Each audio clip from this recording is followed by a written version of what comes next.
Welcome to Selling in the Age of AI. Yeah, this is good stuff. So, Must-listen podcast for sales professionals who lean into technology without leaning on it. Dive into the future of sales with your host, the dynamic and inspiring Frank Somma, renowned keynote speaker, best-selling author, seminar leader, and business coach. Get ready for game-changing insights and strategies that value technology but place humanity at the top of the sales pyramid. Buongiorno tutti. Welcome everyone to Selling in the Age of AI, where we employ the tech and learn the latest tools to help us in our selling lives. But remember to place people-to-people contact at the top of the sales pyramid. Selling in the Age of AI is all about tamping down fears and helping you to get great at the one thing AI will never be great at: excellent human-to-human contact. My guest today is the amazing, accomplished Victor Cho.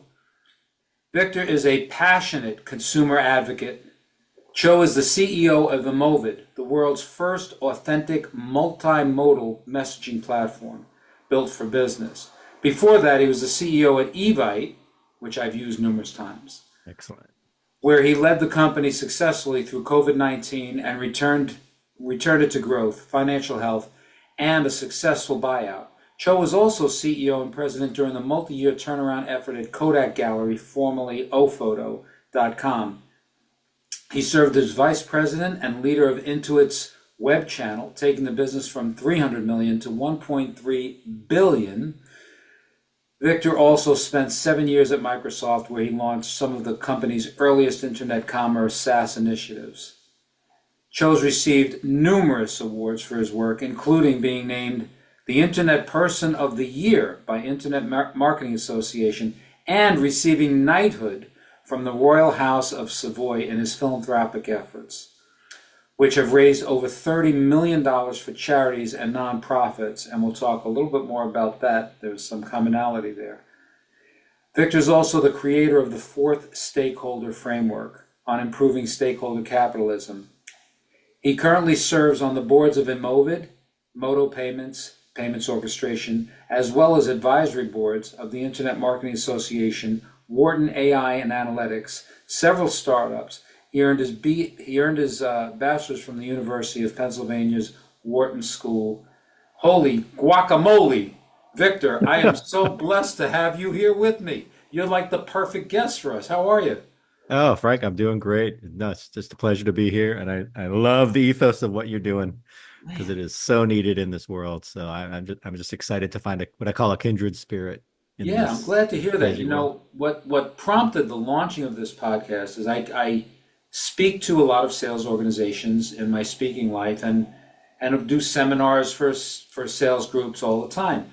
And I keep hearing this fear that folks are going to get replaced by AI.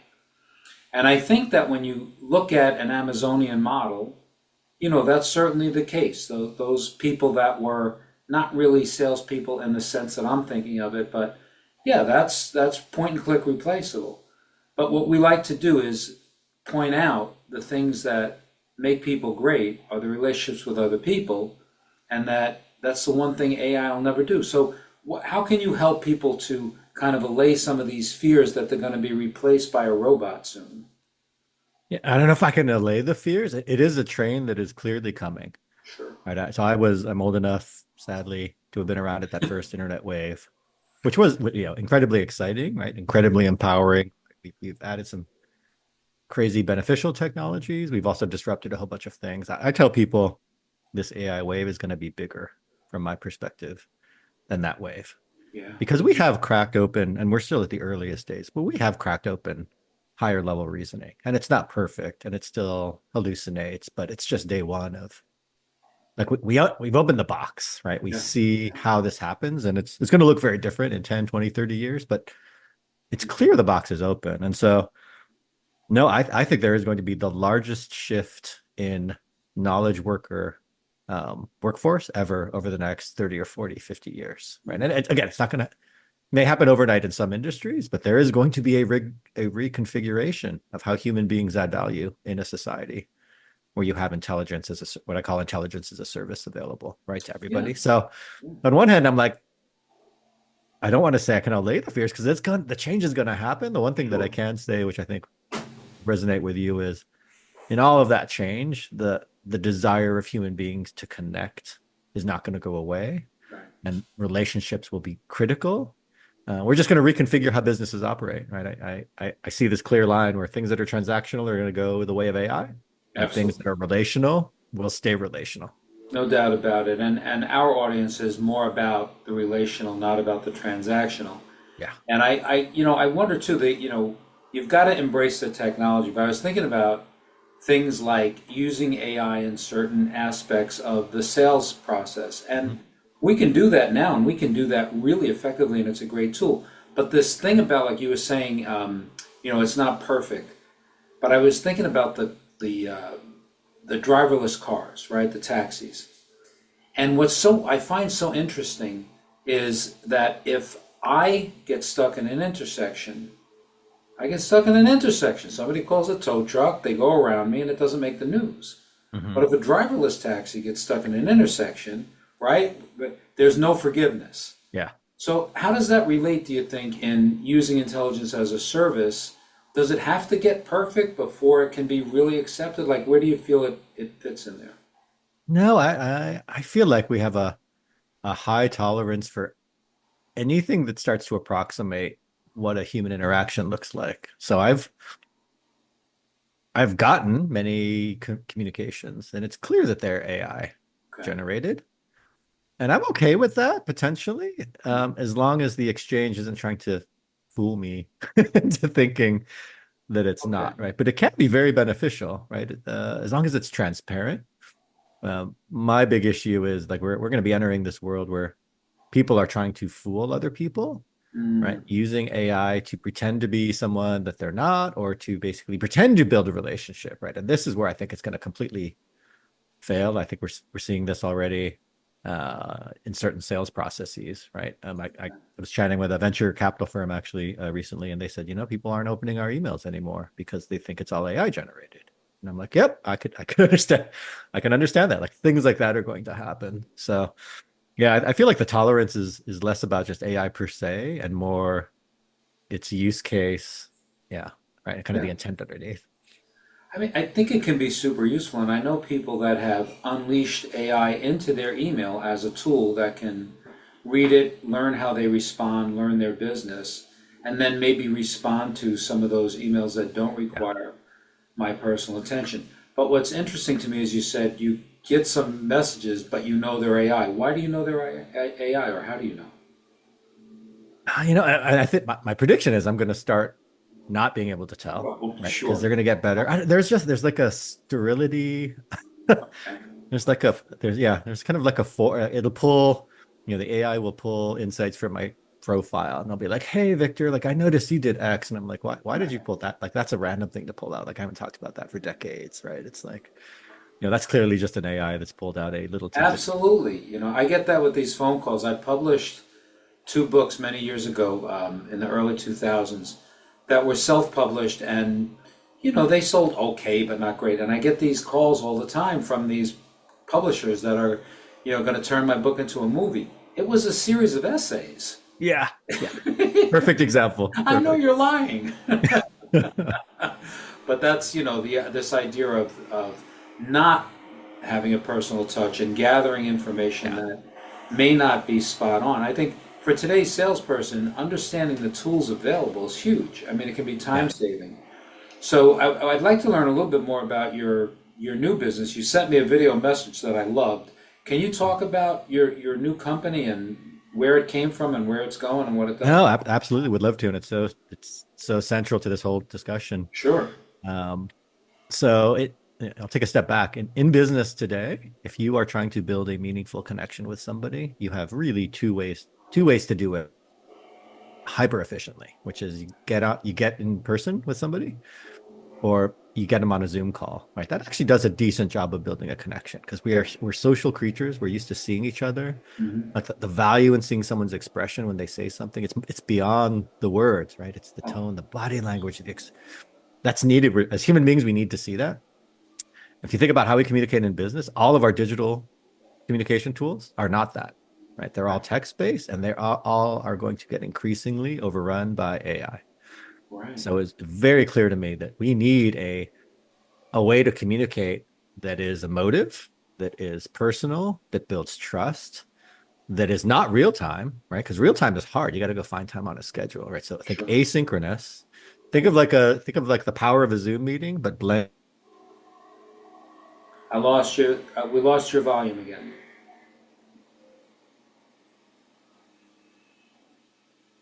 Nope, we have a technical glitch. No, I don't have any sound from you. You don't hear me, huh? Now I got you. Huh. Yeah, it went out. It went out after you said about a Zoom meeting. Yeah. So yeah, let me wind back. So yeah, it was clear to me that what is needed in business is an authentic way to communicate that is emotive, right? Has all the visual elements, but has the flexibility of something like email, right? Something that you can do on your own time because it's hard and expensive to either find the time to get together or right, fly somewhere, schedule a Zoom. So that's what Emovid is think of it almost like a blend of Zoom, but with email. So it's asynchronous, video centric communication for business.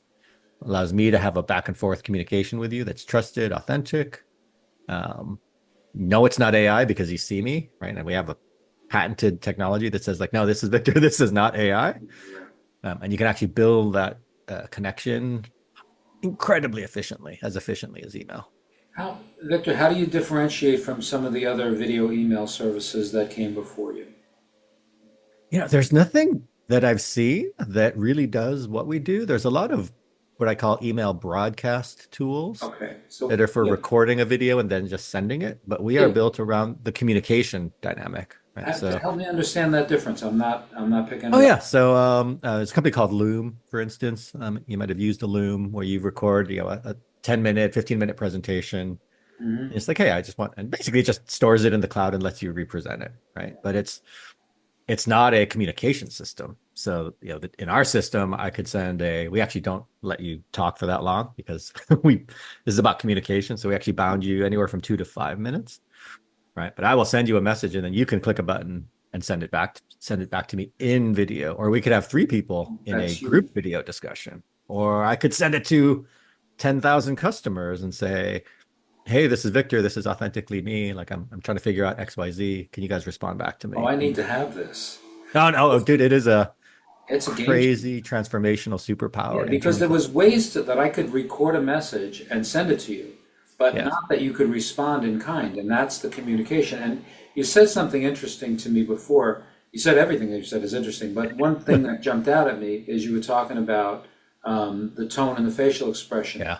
Are you referencing, do you remember that Meharibin study at UCLA that talked about how much our communication is Oh, physical yeah. versus tone, right?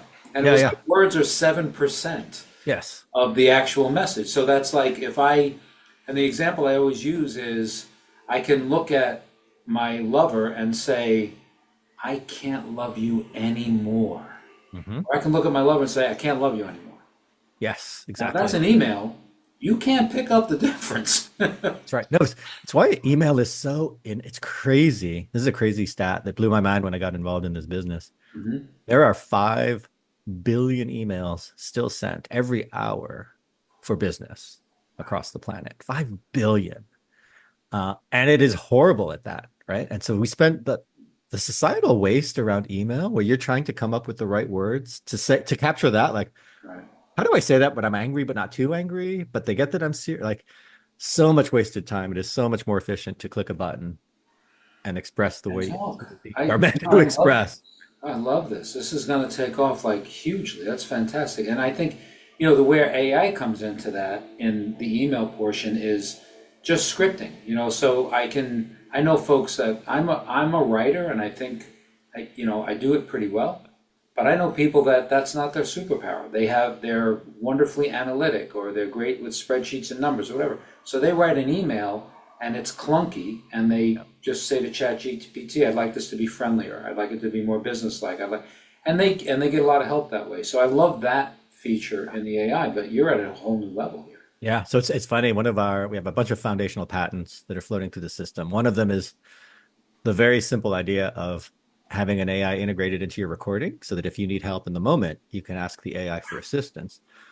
But here's the key thing that we do differently, right? Most people are having the AI just barf out a bunch of paragraphs, right? And my contention is, no, I still want you to use your brain to make it you. And so when you ask the AI for some suggestions, it's going to give it to you in a very high level form.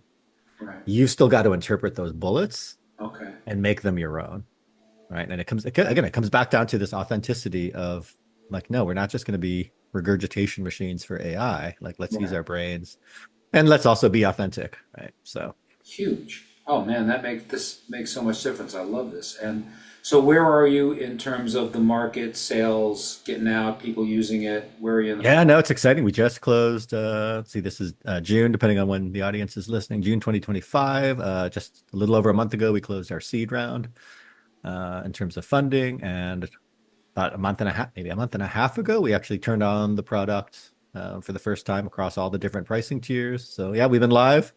We've been testing for about a year, right, in terms of previews and alphas and betas, but really available over just the last couple of months. So it's Oh, super exciting time. I have to become a customer right away. Oh yeah, it'll change your life. I Oh, saved. It's great. So it's crazy. We have a timer that tracks how much you save versus email because we know the average person only types about 40 words a minute, even if you're a fast typer, because it's right. slow. Yeah. You speak about 175 to 200 words a minute. So we can do the calc. We're like, oh, like you just sent a message that would have taken you 15 minutes to compose. And so I've saved in the last like 9 months, 38 working days of time Holy shit. by not It's sitting at my incredible. computer. Oh yeah. No, it has melted. It is the most efficient.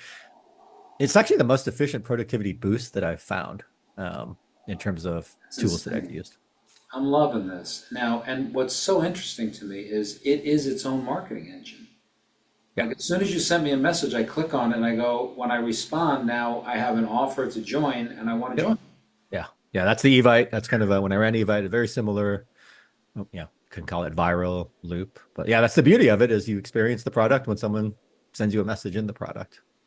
Wow, Victor, this is incredible. I love it. I love it. I love it. I love it. So today, so there's a tool, right, that we're going to incorporate the AI ability to ask and get some thoughts in. But you know, the humanness of it, which is really interesting to me, because here we have a stunning piece of technology, but what the technology is doing is making the interaction more human.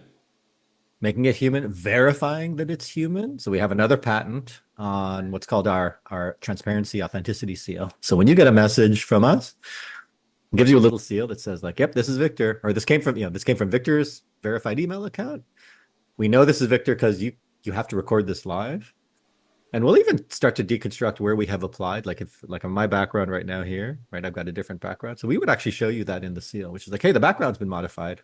It's probably obvious, but we run on this ethos of like hyper authenticity and transparency so that you feel good when you get this of like, yeah, that's Frank. Like I Yeah, get it. yeah. Holy cow, this is a game changer. I love it. I love it. I can tell you that a lot of the folks that, you know, my speaker friends are going to, when I introduce this to the groups, and I will immediately send this to my coach, Jane, to push it out to her people, because that's their superpower, right? They're Yes. speakers. Yes. Like, who better? You know, they're going to love this. Yeah.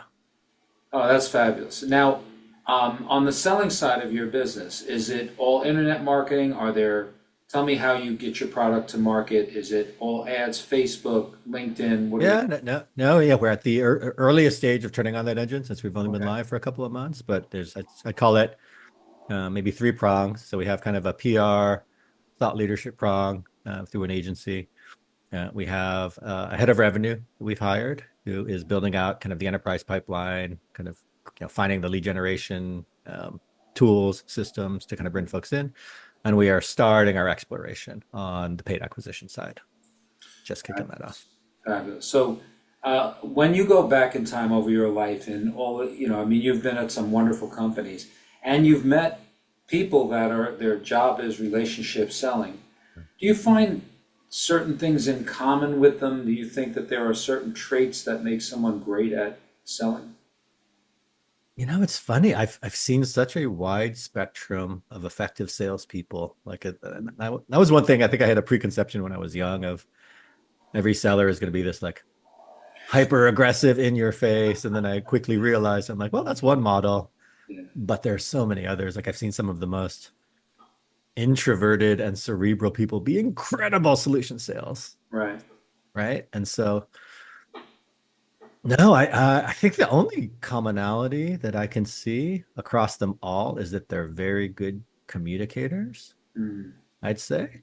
And they're generally fairly empathetic, meaning they are able to stop and pause and really get into the head of the other person. I think those are the two Yeah. universal things that I've seen.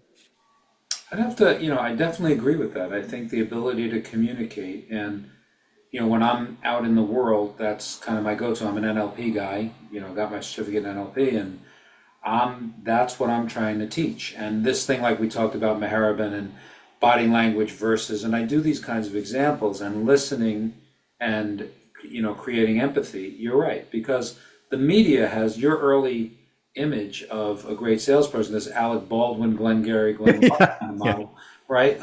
Yes. That's what we've all been fed. But the greatest that I've ever seen are wonderful listeners, and as you said, greatly empathetic. So I think the ability to listen well, which you said is communicating, Yeah. and be empathetic. And then I think today, if you want to set yourself apart, you've got to learn the next things. And I love your tool because the nuances that we learn in NLP, when you're speaking to somebody, right, there are, we're receiving so many messages, right? Hmm. As someone talks to you, I have coaching clients that as I'm talking to them, they're doing this a lot. So I say, okay, so we eventually come around to, do you have difficulty saying no to people? Oh yeah, all the time, I'm overscheduled. Well, why do I know that? Because you have the body English of someone who matches very well. You find similarities and you expand Oh, them. yes. So that's, part of the training. So then how do we teach you to say, why wouldn't I do this every time you're asked something? Right? That becomes Yeah. part of the training.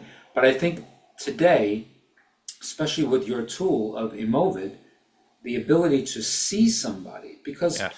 I used to say this in Zoom meetings, that one of the things I loved is if I were in a meeting with four people who were deciding on who the speaker is going to be for their event, and I'm pitching to them, but I know Victor is the lead.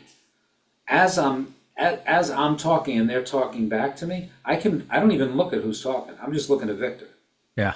and I'm reading his body English to know where Yeah. I'm going next. And I love that about Zoom. I couldn't do that on the phone. Yeah. So if I'm That's right. talking to somebody in Oregon or I'm doing a gig in Nebraska, it was important to me. And I think your tool brings that home 100%. I'm like, I know I'm going overboard on the tool, but I'm super excited about this. Oh, no, no, Frank. Yeah, we'd be happy to share more. But now we talk about it as the world's best second touch tool. So it's funny. We have a lot of companies who come in and they're trying to just find the magic to pierce the noise. And I tell them you don't want to throw yourself into a video into someone's inbox because that's kind of like showing up at someone's door and knocking on it and being obtrusive. But the minute you get a hook or a response of like, oh, tell me more about that, being able to move it into an authenticated thread Yeah, with your emotion, it's the equivalent. I call it it's being in the room, right? Like an Emovid basically puts you in the room with the person for a little microsec chunk of time, and the power of that versus all the people that are just doing that over text is right transformational. super interesting. Now, I have two questions. One is, how did this come about? How did you think of this? Where did this develop from? So the original idea was not mine. There was a husband and wife. They were my co-founders, Digvijay and Rupali, up in Seattle. I've known Digvijay forever. I invested in his company in the first dot-com bubble. He did one of the first big dot-com companies. But they came to me a couple of years ago with this idea, but also a question, which was, and they had worked a lot of the time, a lot of their energy had been spent around sentiment and gratitude. They'd run nonprofits, but the core question was simple, which is like, hey, video is such a powerful way to communicate, so much more authentic. They're like, how come we're not sending video messages back and forth in business? And I was like, that's a damn good question because the technology is kind of there, right? But why? And that led me down the product exploration of there are reasons that it hasn't come to fruition. Well, a simple one, super simple. This was not possible before the large language models. Right. You need to be able to summarize what's in that video before you drop it into someone's machine. And why is that? It's because, oh, an email you can scan, right? But a video, unless you can scan it, it becomes potentially an annoyance, right? It's like, oh my God, you're going to make me sit through and listen. It's like, so literally, like it's something as simple as, well, can we summarize the intent and the core bullets of this video so that you can decide if you're going to watch it or maybe what part of the video you're going to watch? Critical to this platform. Yeah, Not possible I 3 years didn't ago. think of that. Wow, that's great. That's super interesting. Huh. And then my second question is, you've done a lot. Like, do you ever think like when you're going to be done, or is it just you know? Like I get this question amongst my peers Yeah. a lot. Many people I know in their 40s, 50s, 60s, are continuing to work, Yeah. and because they find it interesting. Although most of them work on their own terms. So where are you at with that? Like you've been super successful by anyone's standard. So how do you go into something like this and have the energy and desire? It's a great question. There are two dimensions to it. One, uh, I'm not one of these crazy Silicon Valley folks that are, pumping millions of dollars of medicines into me, but I fundamentally do believe we are on the cusp of fairly significant health elongation, right? A combination of AI and science, all of this, like over the next 20 or 30 years, Yeah. average lifespan, I think clearly is going to increase. And I'm old, but young enough that I think I'll be able to reap some of the benefits. So part of my calculus is very simple, which is like, I think I'm going to live a little bit longer than the old models of like 60, retire at 65. Like I'm 54. I'm like, Hmm. I've got way more energy and I'm going to have way more energy. So in my mental model, I'm like, I think I'll probably work till at least 85. Let me plan for that. Hmm. More importantly, though, um, I'm kind of in what I call the second half of my career, to your point, which is like I could do, kind of anything that I wanted to do. And for me, if I ask myself, like, what do I want to be working on? It's super important on a personal level that we have what I call responsible business executives on the planet. Right. This is actually my highest level, the highest level purpose of what's driving me is we still have a bunch of business mercenaries running around, and all they're doing is trying to build technology or products to make Right. money. And that was uh, kind of like the Glenn Ross reference. Like that was the 1970s version of business school of like, you have to maximize shareholder return. That is your only job as a CEO. But we have thankfully elevated to a higher position, which is, oh, Mhm. no, you are responsible as a business leader for multiple stakeholders. Right. There is no more important time for that ethos to permeate our business leaders than now because of the power of AI. And so literally for me, Emovid is this example of how do you build AI responsibly into a product that elevates humans as opposed to replacing them, right? That amplifies our ability to connect as opposed to makes it more inauthentic or not authentic. Like how do you even do that? And I'm like, the best way for me to provide guidance in my mind is to actually do it and show people like, here's how you do it. So that's one of the key things driving me. That's Maybe the key fabulous. thing I love it. driving me right now. And what?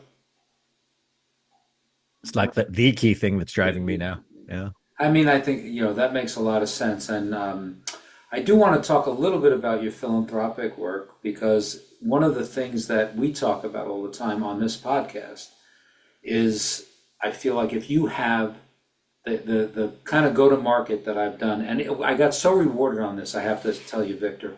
I had a guest on the show, a guy named Anthony Del Grasso, and I had interviewed Anthony, I don't know, 20 or 25 years ago. I was trying to poach him from a company he was at. And during the conversation, I said to him, I pretty much insist that all of my sales team works in charity. And my reason is because if you have this ability to move people from one Mm-hmm. place to another, God did not give you that ability, whatever you call God, the universe, whatever, to just line your pockets. Superman could have broke through bank walls and robbed the safe, but he didn't. Yeah. Like, you have a superpower, you got to use it. So I had this guy on the show. He's works for a company called Milner now, and he's a super successful, runs a region, he's down in Florida. And so I had him on the show, and he quoted that back to me from 25 years ago and talked about the charity work he's doing now. And that was one of the most rewarding moments Ah, I I have love it. had in business. Like he's like, you changed everything for me in that day. So Yeah. part of what I like to do on the podcast especially is talk about, your philanthropy and how did you get into it and what do you do and what's it about? Tell us about the Knights.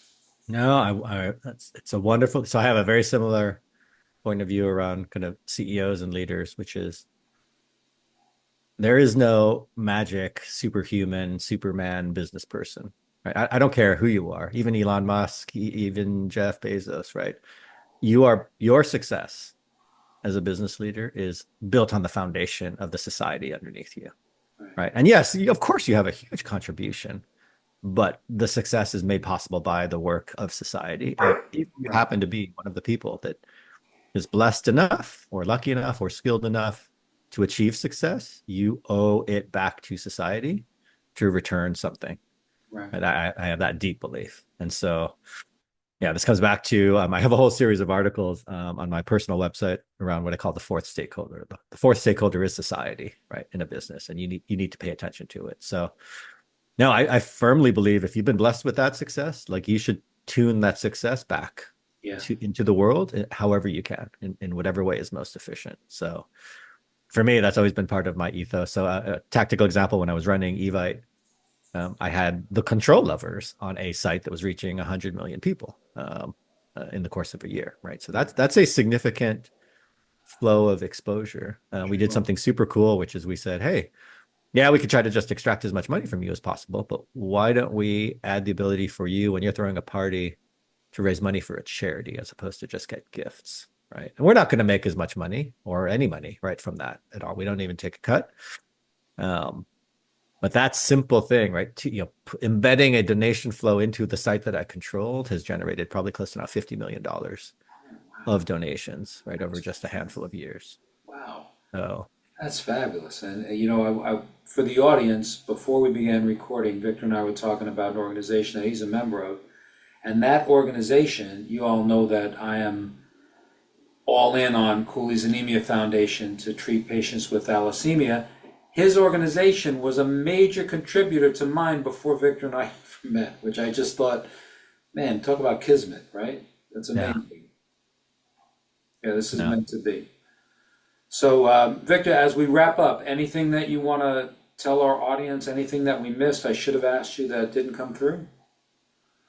No, we covered it. We covered a ton. I think from my perspective, this idea of the power of authenticity, but coupled with productivity, like it's not an either or, right? I think that's the problem. That one of the problems I see, right? People are like, oh, I'm gonna be efficient, but I'm gonna make all these, I'll become a fake avatar, and that's how I'm gonna get my efficiency. And my core message is, no, you can have your cake and eat it too, right? You can get wickedly efficient with these. If you find the right AI solutions or you apply it in the right way, you can amplify yourself, give yourself superhuman powers, literally, but do that in a way that is authentic, good for the world, good for society. So that'd be my highest level message: is don't lose sight of what's important just because these shiny AI tools are coming. Like, get the best of both, because it's out there. It's out there if you look and find the right approaches or processes.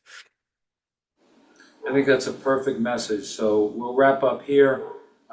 Everyone learning about Emovid and digging into Victor more on his personal website, etc., will all be in the show notes for you.